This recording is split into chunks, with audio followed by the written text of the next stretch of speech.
Storytelling's your superpower.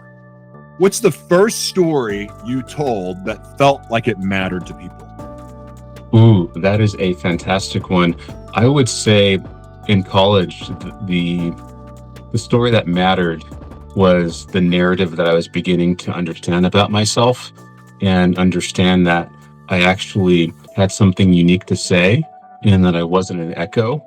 And that's taken me many years to really flesh out in terms of we have something very important. I think every person has a life message, and that life message takes time to hone and to practice. And so I think for me, it was really embracing that multi-ethnic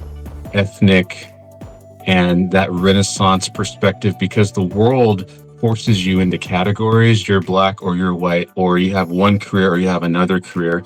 And you think, though, if you look at many of the greatest people from the past, even many of the Nobel Prize winners, for example, if you go deep into their biographies, the majority of them, they checked multiple boxes. But it's conveniently left out of their biographies that, for example, let's say like Albert Einstein as a good example. We know he was an incredible physics mind, but he also played in orchestras around the world. He played the violin. He loved music. And there are so many examples like that of people who had so many different interests.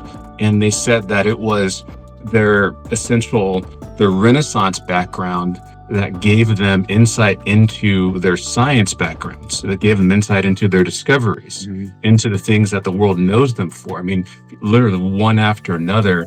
And so I think for me, it's been recognizing that part of my life message is encouraging people to be comfortable with checking multiple boxes, that it's okay to be themselves. They don't have to fit in the specialist way of narrow worldly thinking that this is only who you are because this is what we currently value. And so I think it started in college and it's been honed over the years. One of my favorite things about the creators economy that we're in, and it's really going to expand the further we get into it, is that the days of niching out, find your niche, pick one sport and play it and master it, those days are over. Like now we get to celebrate all sides of ourselves. And whether that's forced upon us or not, I'm ready for it and excited about it, because now for a long time, I've been resistant to niching. And that the algorithms award niching. I as a creative, I want to stay true to the art of what I create. So screw that. I'll just wait my turn. And now it's good to be a generalist. It's good to have expertise and interest in multiple things and to discuss all of them, because the only jobs really are going to be available, in my opinion, moving forward are the ones we create. The entrepreneurship, and yet that's why digital and media literacy is so important, is to understand the vehicles to put your message out on and the variety of ways that you can do it.